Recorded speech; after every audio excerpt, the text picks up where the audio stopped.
Late at night, an unexpected knock at the front door triggers a primal anxiety.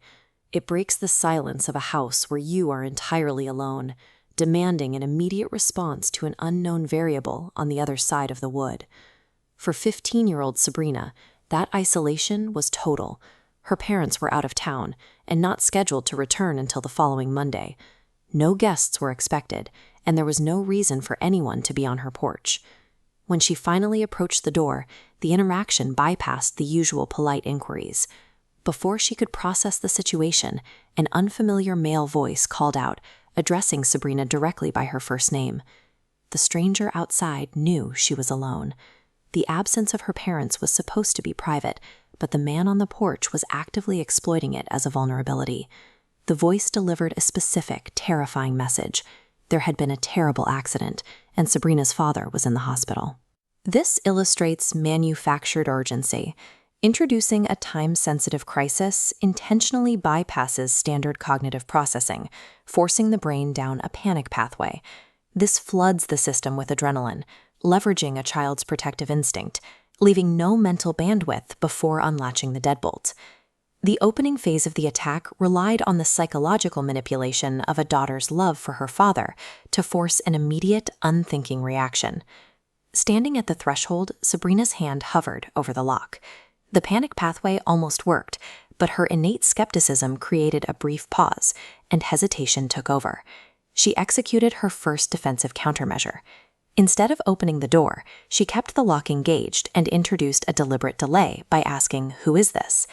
The intruder immediately attempted to build false trust, responding that he was a friend of your father. Sabrina escalated her testing. She demanded the man provide her father's specific first name to prove his identity. Through the door, the stranger answered correctly.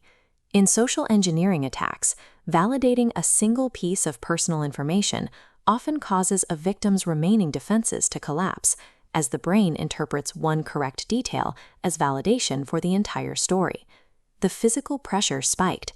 Realizing the conversation was stalling, the man began frantically pounding on the door, trying to reestablish the lost sense of urgency.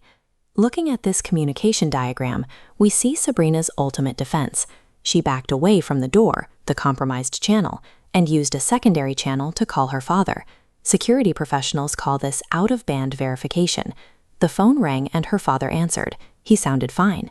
In a single second, the illusion of the medical emergency was gone. Stepping outside the attacker's controlled environment is the only reliable way to break a manufactured psychological trap. The exact moment Sabrina's father picked up the phone, the knocking at the front door abruptly stopped. Sabrina's father immediately called the police, but the attacker had vanished into the night before they could arrive. The timing suggests the man was listening through the door. Hearing Sabrina connect with her father likely signaled that his ruse had failed, prompting an immediate tactical retreat. Because law enforcement never identified the man, the story remains a lingering, open-ended threat. This ordeal highlights the volume of specific intelligence the attacker possessed before ever knocking on the door. His reconnaissance provided 3 distinct pieces of actionable intel: Sabrina's name, her father's name, and the fact that a 15-year-old was home alone. This defines weaponized intel, the practice of combining disparate pieces of personal information to craft a highly targeted attack vector. A locked door is merely a physical barrier. True security requires the mental discipline to verify information, maintain skepticism, and refuse to let weaponized fear dictate your actions.